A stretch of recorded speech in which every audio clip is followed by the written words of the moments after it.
Welcome to the Value Driven Brand Podcast, where you'll learn insights on how to communicate with authenticity, deliver genuine value, and create a memorable experience across your entire customer journey, helping your business become the sought-after leader in your industry. I'm your host, Aileen. Now, on to the show.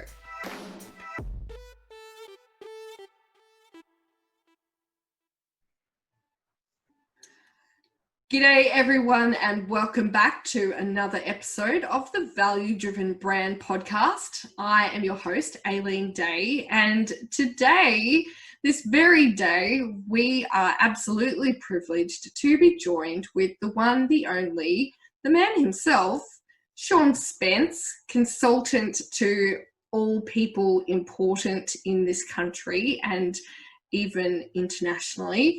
We are going to learn the ins and outs of what Sean has been doing in his career, and he is going to take us through what he believes it takes to create your own value-driven brand.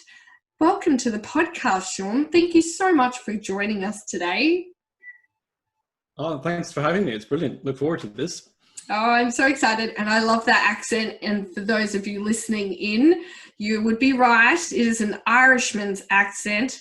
Sean emigrated to Australia about 30 years ago and lives in ye old Melbourne, represent, where he tries to sail and make ceramics, which I love. What a great little hobby between his work commitments.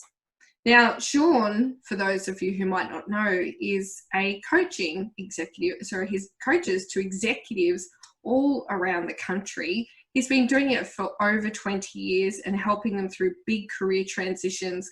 He's held an international career in London, Hong Kong, and Australia.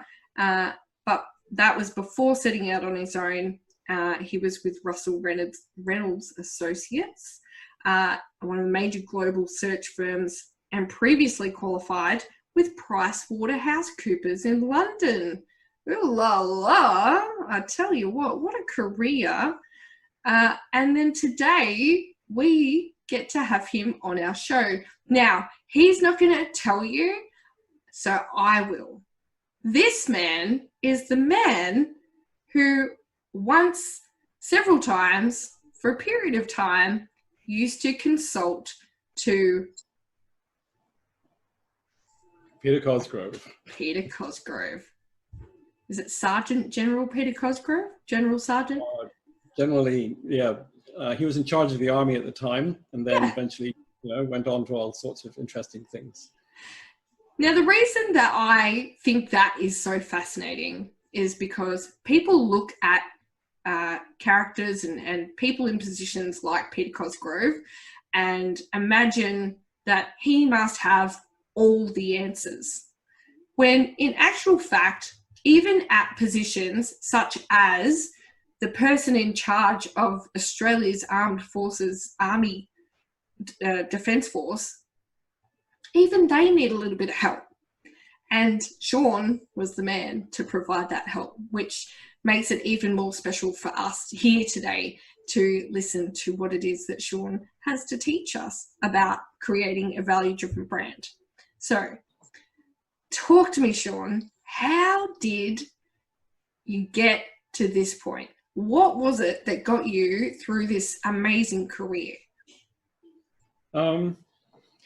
Curiosity, mostly.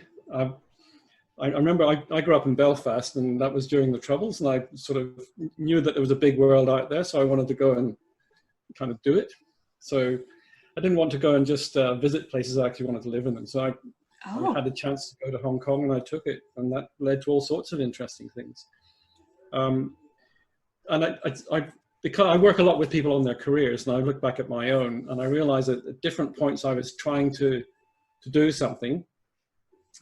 And then I began to realize that I was actually trying to do something else, which was a bit bigger, and then something else a bit bigger than that. And so each phase of my career has been an extension of the same curiosity, but then discovering what it was I was really more curious about, if you like. That sounds like a rabbit hole. Yeah. Curiouser and curiouser all the way through. but there was a point at which I realized that in headhunting, you're moving people from one place to another, from one role to another.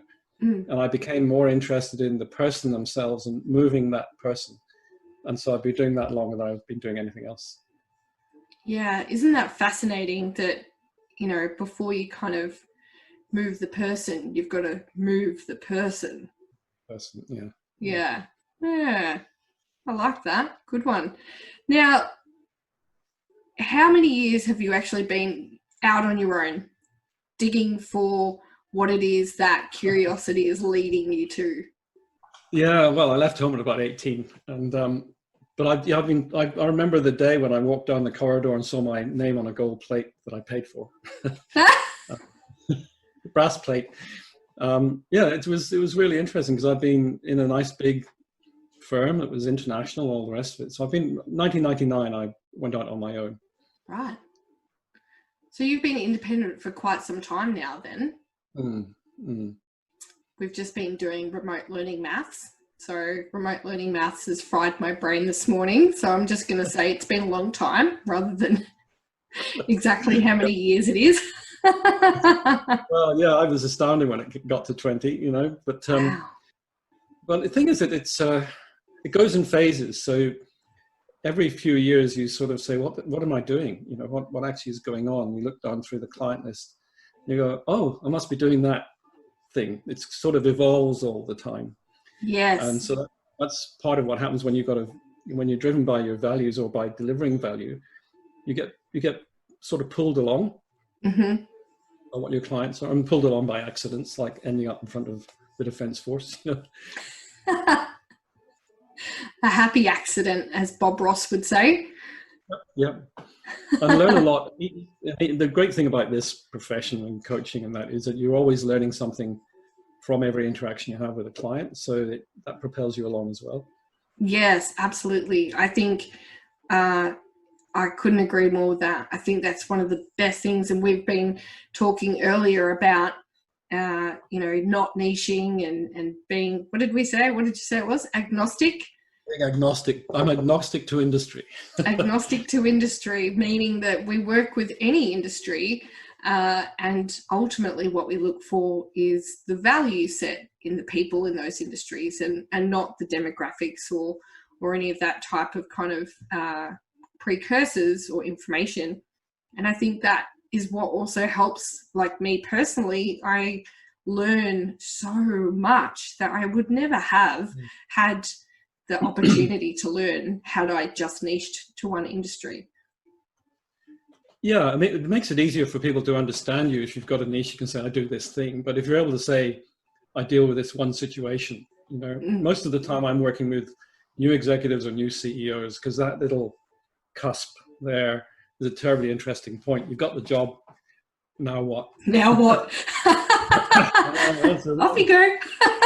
It's a real change of mindset. It's a real, some things get inverted, funnily enough, from your previous role. In what way?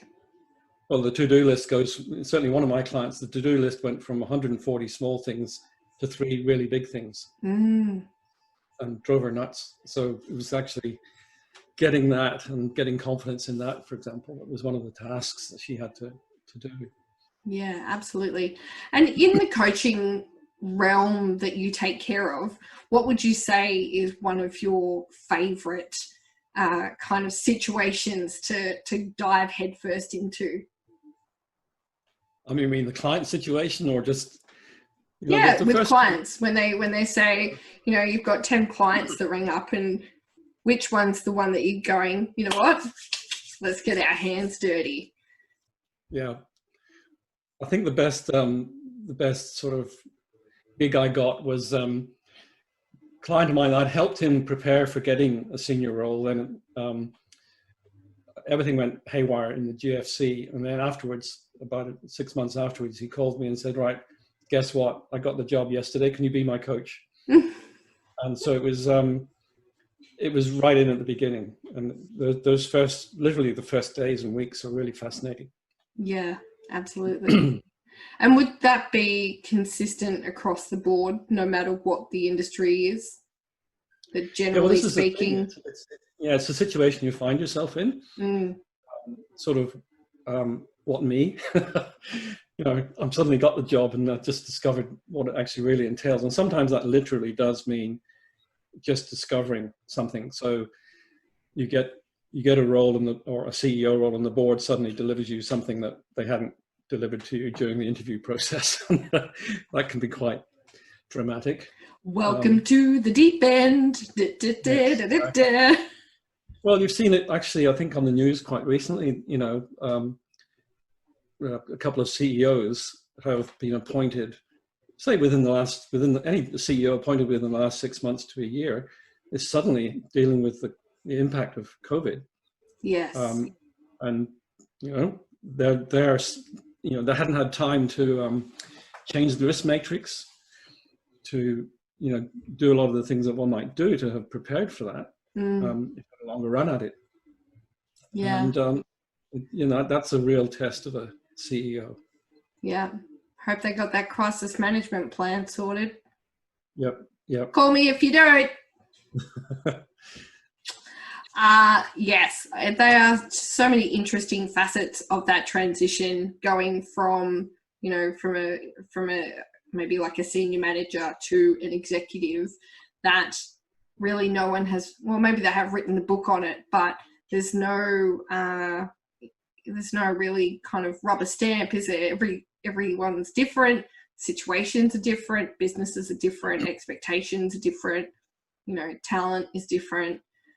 So to have an expert in the field like yourself, I imagine would make that transition much more comfortable, or at least less tumultuous than it would be without someone like you by their side. Now, because you are the resident expert in career transitioning and personal branding and business, I want to know what it is, because this is the Value Driven Brand podcast. What are the tips and tricks that you would prescribe to our listeners on how they could create their own value driven brand? Now, you and I have talked about this a little bit earlier. We actually have, for the listeners today, 10 tips and tricks that have been put together. Now, fret not, because this wonderful man, understanding that humans need several ways to comprehend information, has also agreed to put this into a document for me, and we will attach this to the podcast. So when you go to the podcast or go to Value Driven Brand and find Sean's podcast, this will be an additional resource for you to be able to go and refer back to. So make sure you do that. But 10 tips and tricks on creating your own value-driven brand. Sean Spence, consulting to the executives of the world. What say you? Well, good intro. I'm getting good at it. Well, look, I think the first one that came to mind was just ask. Because, I know for myself, I sit and I try and work stuff out, and then I ask one of my clients and then I get a completely different answer. I'm probably 50% right, but it's not just hearing whether you were right or not. It's hearing the client say the thing in their words, usually with much more clarity. So, and the only problem with that is that they're saying something about what they value from their perspective, and you have to decode that sometimes. What is it they're really saying when they say they don't want to spend as much time on it as they did before? Is that because they want to spend time doing something else? Or so there's a way you need to decode what people are actually saying based on where they're coming from. Yep. And that applies particularly for people who are in transitions, by the way, because your best friends will tell you what they think you should be doing, but they're talking from their perspective. And there's a code behind it that what they're actually trying to say is something they can't quite put into the words you understand. So it takes a while. That is very true. What's the next one you've got for us? Be brave. as Sarah Bareilles would say. Be brave. Well, I suppose part of the problem, I think, with overthinking branding is that it starts to feel like theater. I'm pretending to be a brand. And, for men in particular, we'd like to say, well, I'm perfect and I'm invulnerable and I'm totally the expert and I know everything. So I can't reveal the fact that I haven't got a clue what's going on. So I find sometimes the best moments are when I've gone, yeah, no idea, actually. That's a really interesting problem. You don't have a clue and I don't have a clue. So something interesting is going to happen here. Let's learn together. Yeah, this is where my curiosity can get me into real trouble, of course. Does your curiosity get you into trouble? Well, like the cat. I'm not a cat. The curiosity killed the cat, right? That's the phrase. Yes. Just occasionally you get into a corner where you probably shouldn't be. But when you're in the service to a client or to a customer, that wondering out loud, that sort of getting into a corner where you probably shouldn't be is maybe exactly the place they need to get to. Where you're both wondering out loud and a creative moment comes up where you find a new solution to something, a new way of thinking about it. So, as I say, being brave and wondering out loud and revealing that you perhaps don't completely know, but you've got a way of edging towards it. That's what you're actually being paid to do. Yeah, I think I do that a lot. Wonder out loud. And that's why you've reflected yourself that part of the fun of doing this kind of work is that you're learning the whole time. Oh yeah, I've openly admitted that this podcast is just a selfish way to get to talk to amazing, awesome humans and learn things I was never going to learn otherwise. Yeah. Oh, that's evil. All right, hit me with your next one. Well, this is actually me doing that because the biggest lesson for me, which I've always had struggle with, particularly with the online stuff, is being consistent. Right. Just be visible. Part of the problem with a lot of the online stuff is you don't always get comments or feedback or anybody telling you what they thought of your latest brilliant thing. So just plugging away, keeping it going, being consistent with your content if you're doing a content type stuff, or just turning up at groups where you remember. It's that visibility that keeps you in mind with people, and that you then come to mind when they want to solve the problem they never thought they were going to have. Yes, exactly. And you walk away delighting someone who never expected to be delighted, which is so nice. Yeah, and you're there as yourself, and revealing what it is like to be engaged with you, including this stuff. Lucky everybody else. That sort of thing. Yeah. I did use that as a selling point to a potential guest for this podcast. They said, "What's in it for the guest?" And I said, "The pleasure of my company." Apparently, that wasn't the selling point that I'm looking for. Well, this comes back to this whole question of, are we talking about value or money? Well, it's subjective, isn't it? Yeah. So that's money would be the outcome of delivering value.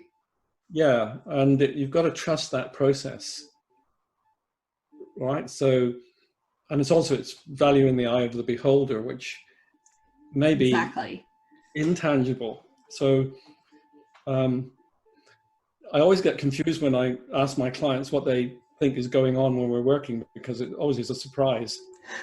But it usually comes down to something like, well, we end up thinking in ways I wasn't expecting to think. What's the value of that?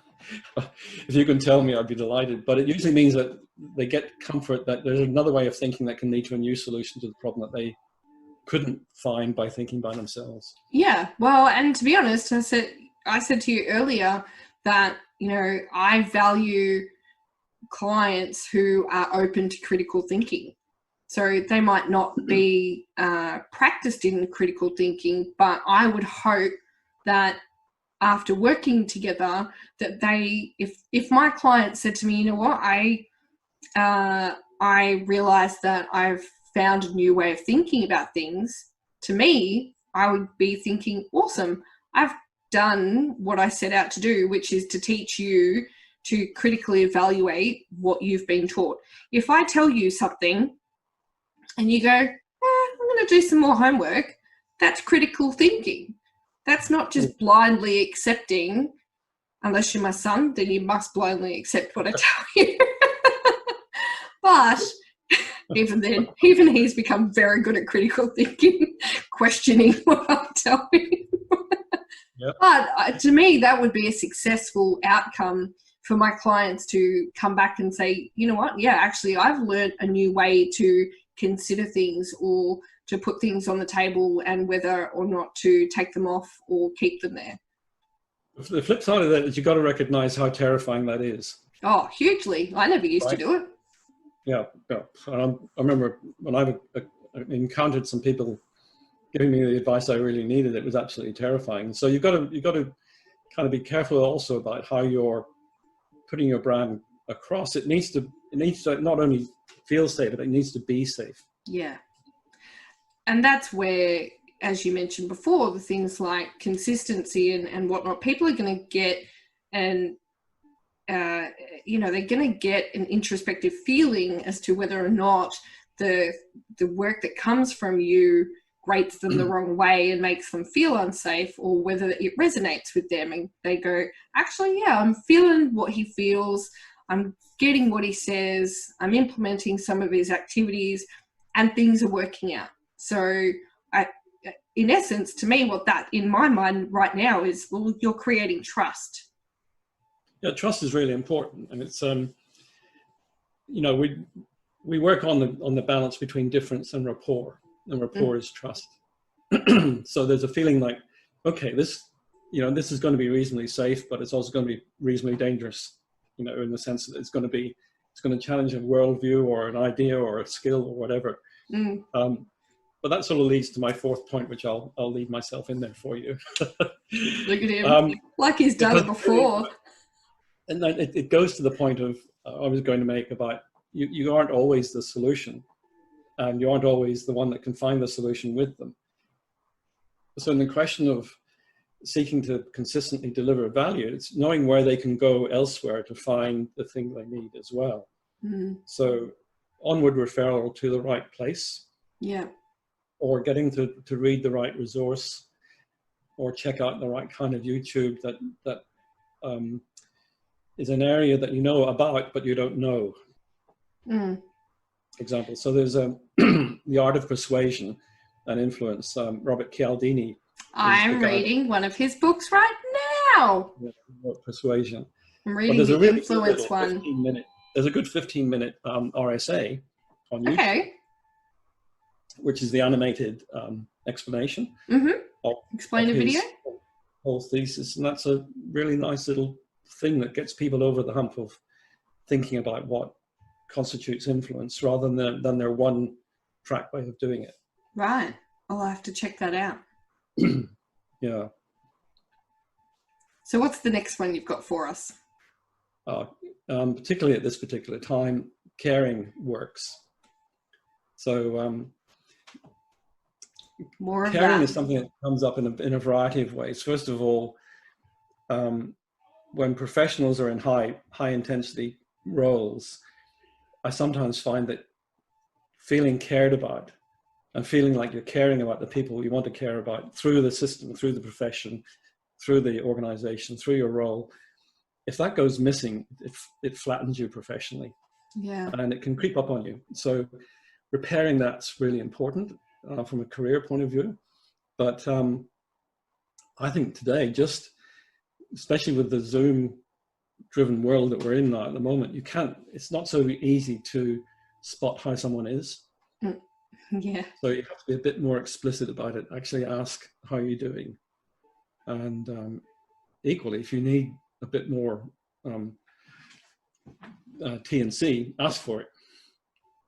Yeah. So caring is really important, and caring is going to be part, I think, more of how people detect whether your brand and what you're putting forward as your brand is genuine and authentic, and as you say, safe.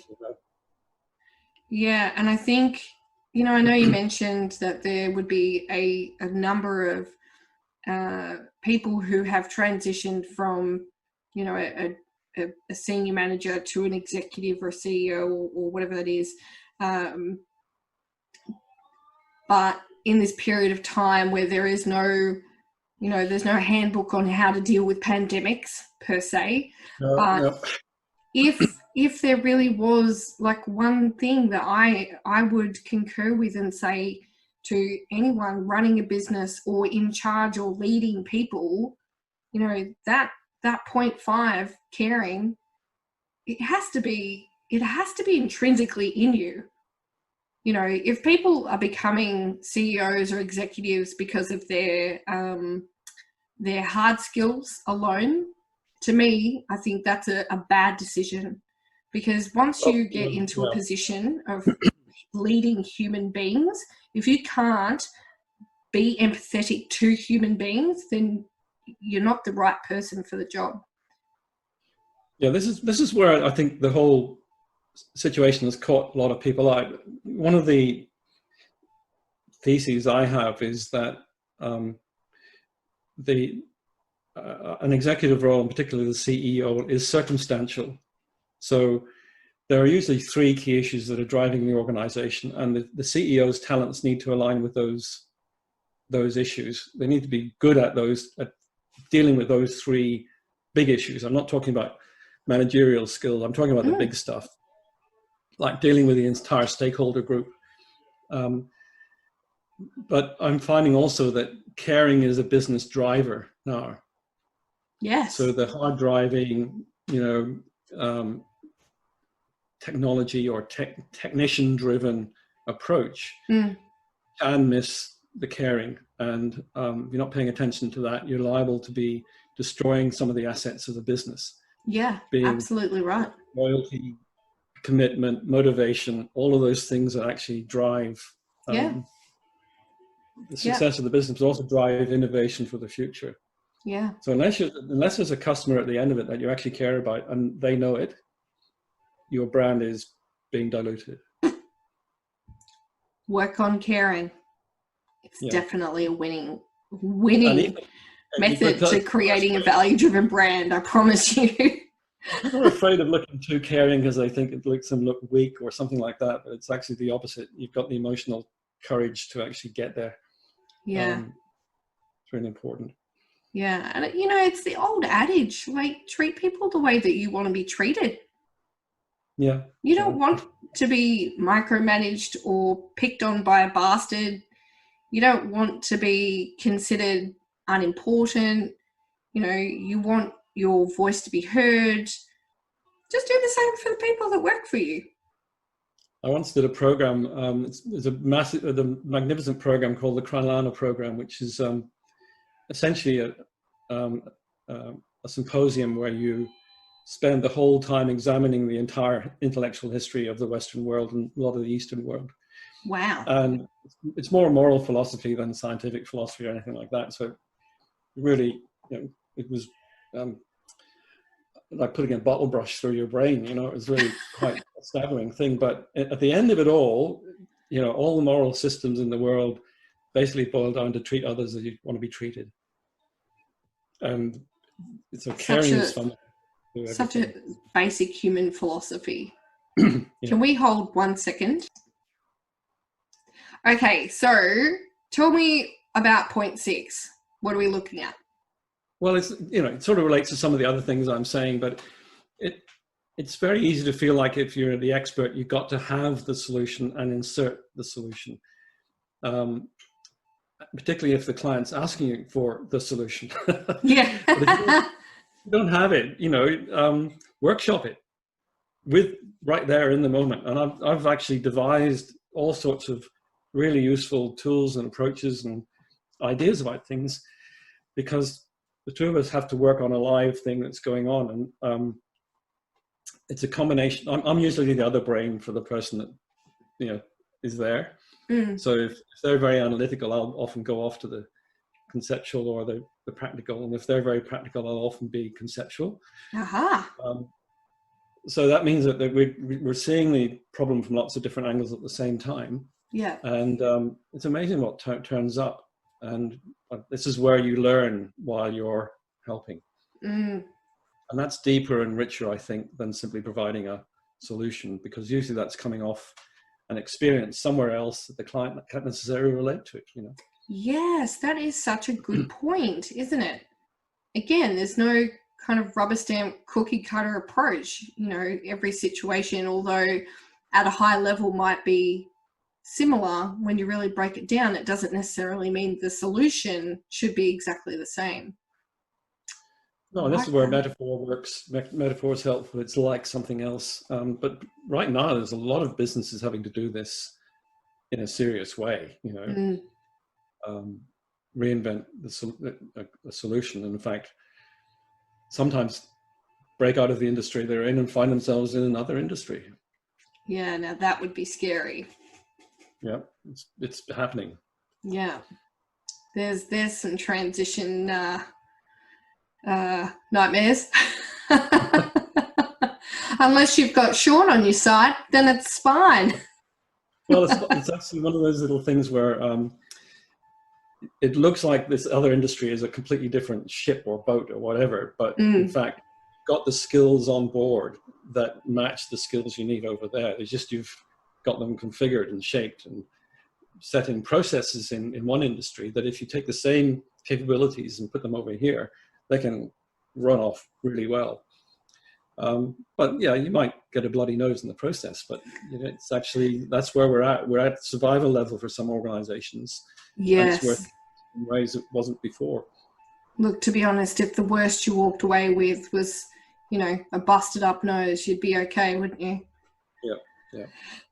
Oh, goodness me. So, number 7, come at me. Forget time. What? Yeah, look, there are 2 ways of being with time. I think I remember having this conversation with my coach about some people are, I think it's called in time. And so they're conscious of every 5 minutes, 10 minutes, 15 minutes. They know their deadlines, but you know, they're working with time as a very consistent, lined up, regular thing. But there's another kind of time where you're just in it and you've forgotten the clock because what's going on is too important to be measured by minutes. And so subjective experience of time can be very different from the objective measurement of it. And that happens in car crashes, but it also happens in really intense coaching sessions. So some conversations just have a natural length of time to reach their proper conclusion. So just a couple of times in the last 20 years, I've had 4 and 5 hour coaching sessions that were supposed to only last 2 hours. But they were the turning point. It was the work that needed to be done at the time. I've had a couple of them. Other times, really important stuff has happened in 10 or 15 minutes. Yeah. Yeah. And I think that's an important point that you make, that you need to let it run its course to get to the gold. Sometimes, yeah, because you know, coaching isn't therapy where we're that's where I'm going wrong. Doing a particular kind of task with a particular kind of model to it. This is complex 3-way problem solving. So when you're working with a person that's in a particularly serious role, you're dealing with them as an individual. They've got a role which is not necessarily exactly the same as them. The things they've got to do.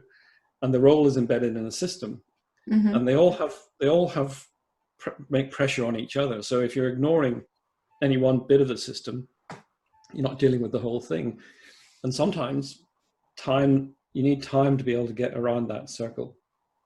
Yeah, yeah, absolutely. You're not actually fully present. Yes, and I think though, if you are fully present, then you might even find that time isn't really a problem, in the sense of if you're in there in the moment, you might actually hit the gold quicker than you anticipated.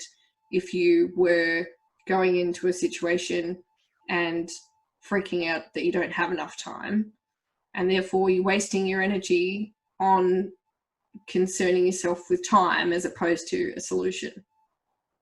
Yeah, so time's actually got three aspects to it. One is, that TikTok duration thing, which is he's not talking about the social media platform, by the way, peeps. I'm talking about professional services firms. I used to fill in 15-minute checklists, timesheets, and but there's also a rhythm to it. So sometimes it feels like things are going quick and sometimes going slow. And the third thing is horizon. The time horizon you find yourself in is really important to your well-being and to the nature of your role. But if you're constantly worrying about it as a side issue when you should be concentrating on the problem in front of you, it gets in the way. Yeah, absolutely. I have done that myself, and sometimes it's a little bit of a hard habit to break, but I like that time horizon scenario. I think it gives me this kind of perception that I need to look further. Yeah, in terms of value, you see, the people you're working with will notice you checking. Yeah. If your eyes flick to the clock, that's terribly sensitive. They notice that your eyes aren't on them, Yeah. So that's a way of thinking about it. Just so you know, I'm not doing that today. You usually end up... Because the sooner this interview is over, the sooner I have to return to helping my son with his maths homework. So yeah. Take all the time you need. So in terms of, value, that's, again, if you're valuing by a linear model of time as opposed to impact, then this is where it becomes an issue. Oh, that's so good. You can design your own impact. So what's number 8? Where are we at? Well, again, it's not only about yourself. So what? Again? Yeah. My dad used to say that all the time. Aileen, it's not about you. I'm like, it should be. Well, it is. Yeah. I mean, you're going to be brilliant in the moment, but there's then a world outside the meeting or the actual interaction that people have with you. And sometimes it's much greater value by connecting them to all the other people that are in your network. So interconnection is really important. And one of the fundamental tasks for all professionals is to expand their network. Well, actually, I don't like the word network. I prefer community. Yeah. So it's about helping people meet like-minded people. And if there's a reason for somebody to meet, we'll make it happen. Yeah. Yeah, absolutely. And that might be completely nothing to do with the ostensible task you've got, Yeah. So there's certainly generosity of spirit involved with that.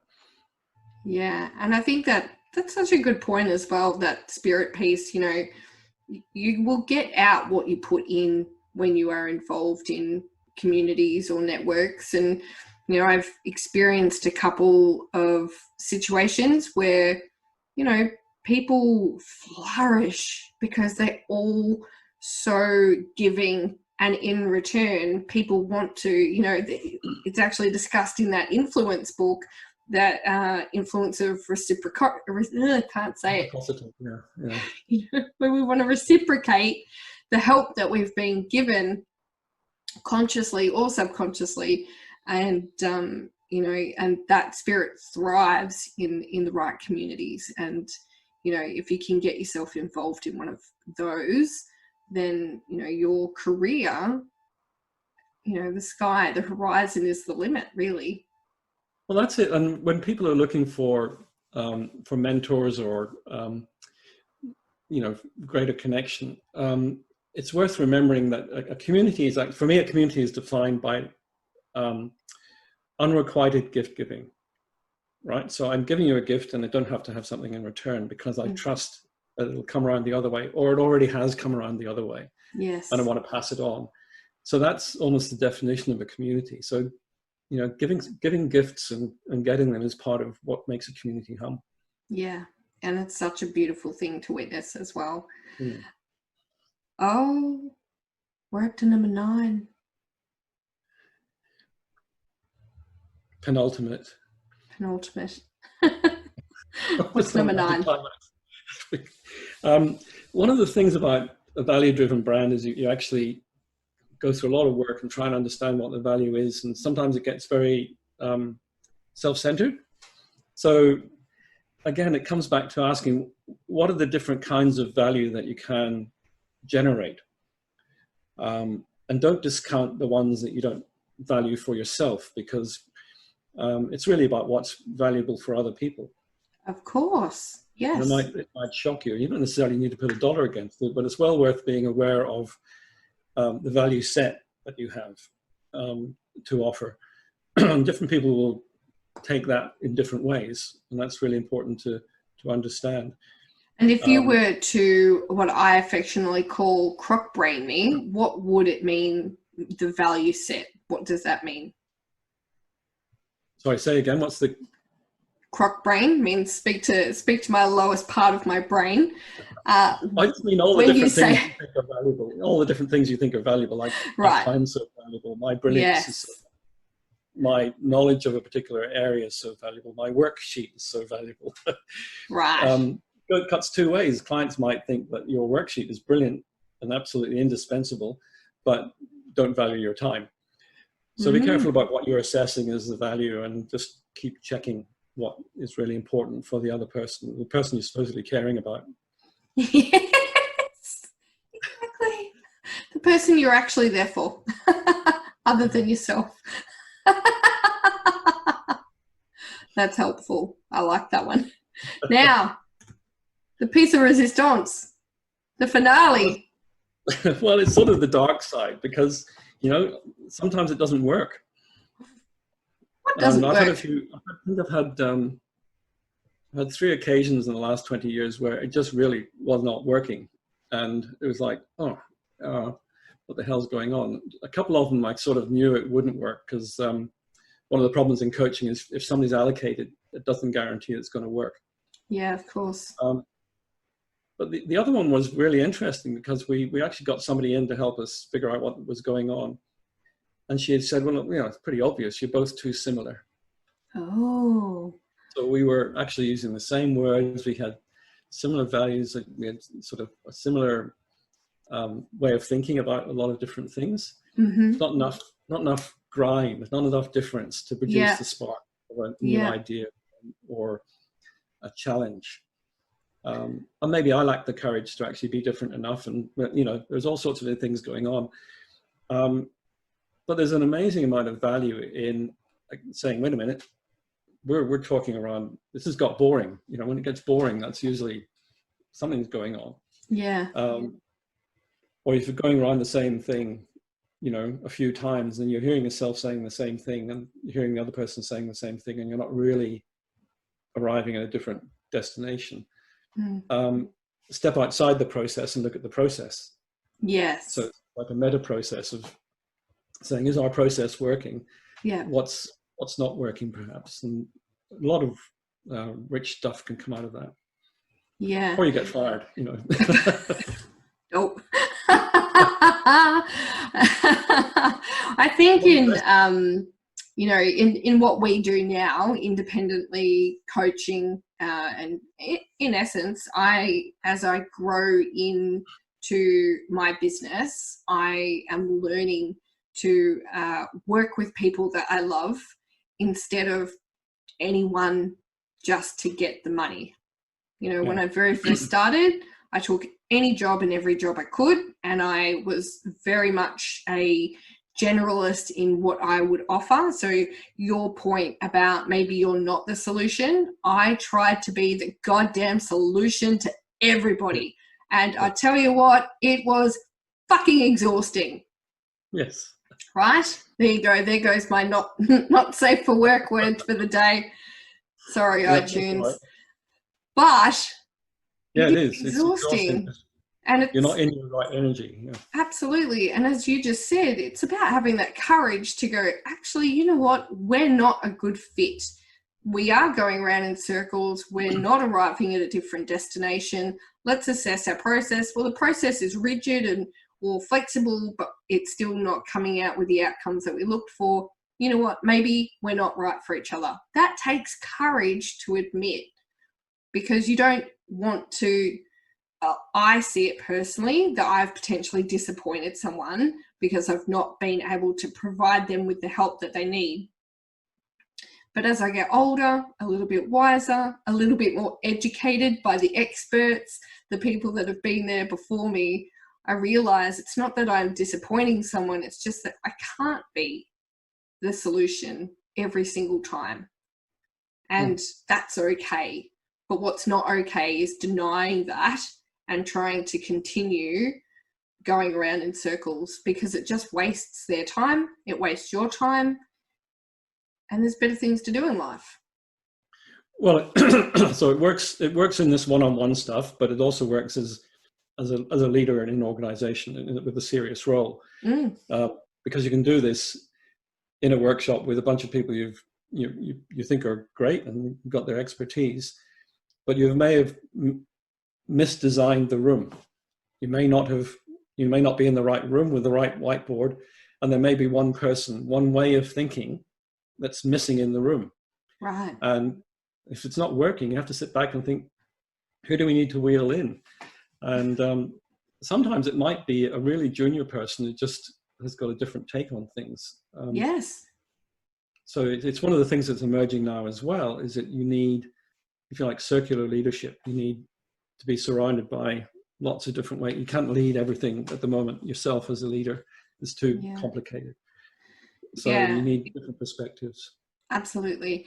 I always, I actually use that as a bit of a selling tool myself, is the fact that I am like the junior, you know, in an industry, in a business, in an industry, because multiple times I've had the opportunity to take on a role or take on a client, and I've been up against potentially someone in their industry who, for example, a home builder client of mine was looking at myself for a coach and another coach who specialized in home building or the industry of home building. And I said to the client, well, look, I'm going to throw it out like this. You could get somebody to come in and doesn't understand the home building industry and is going to ask a lot of questions and make you consider what you do. Or you can get somebody who's going to come in and tell you how to build a house, but you already know how to build a house, and they're not going to question you the way I'm going to question you. So in essence, what I'm going to do is I'm going to act like that junior who has no experience, who sees things a little bit differently. And in essence, what ends up happening is, because I don't have the experience that they all have, exactly that happens. I open their eyes into so many things that they just take for granted. Oh, that's just, we've always done it like that. But why do you always do it like that? Well, you see, that's where you're dangerous and scary. Oh, I'm so dangerous, people. You either love it or you fucking hate it. Yeah, absolutely. It's very polarizing. One look at me and go, yeah, no, and get disappear over the horizon. I have been told in previous roles before I went and worked for myself that I do ask too many questions. I said, do I ask too many questions, or do you just not like being questioned? Well, that's a good question. Isn't it? And they said, there you go again. There is that thing now. I think that things are so complicated, it's highly unlikely one brain's going to solve it. Absolutely. So, and getting complementary people in the room is so important. Yeah, for sure. And I really love that, you know, that throwaway line, go get the junior. I've just got images of these CEOs walking out into the office floor and going, right, who's the newest kid here? Getting him by the back of his chair and pushing him into the boardroom. No, seriously, I think one of my favorite questions for people beginning the strategic cycle is to say, so who's looking like the most promising of your graduate intake from like 3 years ago? Why aren't they in the room? Because that person is going to live this strategy in 5 years' time, and they're going to think about it very clearly in terms of the impact on them, and it'll be a good perspective to have. Now that, kids, is a great question. I love it. So good. Do you know what I've also realized? I get so excited by the information that the amazing guests on this podcast deliver that I have realized in my own self-assessment that I say I love it a lot, and I'm about 5 episodes away from creating a I love it drinking game. Yeah, just use if you're listening, coin for the moment to be all right, you know. Every time I say I love it, you're going to take a shot. No, don't. You'll be shit-faced by the end of the podcast. But that just goes to show how many awesome insights and what a wonderful education that the experts on this podcast deliver us. And for that, I am eternally and truly grateful. And as I did say before, you know, ultimately it's just a selfish ploy to expand my knowledge. So, yeah, so far, you've done all the hard work of setting it up. Delighted. It's working. I know, right? But that's the small price I pay. Now, those 10 points, I know that's a lot to take in, but if you are listening, Sean is going to provide that information into a downloadable document. So when you go onto valuedrivenbrand.com, that is the website where all of these podcasts will be available. The video will be available, so you can see Sean's lovely smiling face as well. He will deliver to us a downloadable PDF for you to take that information back and refer to it as you need to, because that, my friends, is some goddamn gold in them there hills. So I implore you. I got told I nagged this morning. I said, I don't nag, I implore. So I implore you, when you do visit valuedrivenbrand.com, to also download Sean's PDF for your own resources. Now, if you are a CEO in transition, or if you are on your way to the top job and you are loving what you hear from Sean, you can also visit Sean at his own website, which is seanspence.com. .au, thank you. So seanspence.com.au, and there are a multitude of ways for you to get in touch with him from there as well. And the last thing I'm going to bring up is, now, for those listening, you will know by now that I ask all of my guests to produce to me one song that gets them ready for anything. Now, I'm not even going to pronounce this because I'm Greek, not Italian. So I don't want to do it any injustice. I don't need any Italian people writing into me going, you messed that up, you malaka. Actually, that's Greek as well, but you know, what else? International standards. What is the song, Mr. Sean Spence, that gets you ready for anything? Well, ages and ages ago, I bought an LP. I mean, I like classical music. I used to play the flute, and I've always loved lots of classical music. So I got an LP of madrigals by Monteverdi, and this one has stuck with me since the 80s. And it's called Zeffiro Torna by Monteverdi. And there's a brilliant countertenor called Philippe Jarouski, who won the Grammy for this stuff, the total Grammy, not just the classical one, a few years back. So Zeffiro Torna, and it's just a beautiful depiction of, in the music, of the hills and valleys and the winds and the zephyrs of wind, while somebody's pining for his love. Oh, I'm so glad I didn't try to explain that. I'm so glad you did. Well, you might not be aware, but all of our guests who submit a song that gets them pumped up for anything, that song is being added to a playlist, a Spotify playlist that will be available at my website, valuedrivenbrand.com. and where you find this podcast, you'll be able to download the playlist. And every guest so far has added their own song that gets them pumped up for anything. So Sean Spence, it is my privilege to add your song to that playlist. Can I just say, it is getting to be one of the most freaking eclectic collections of music. I know I say this every week, but then every week someone else adds an even more random or different genre of music. It's amazing. Spotify are going to be doing their analytics going, WTF? Who is this? You've got a composite personality on Spotify. Yeah. Absolutely.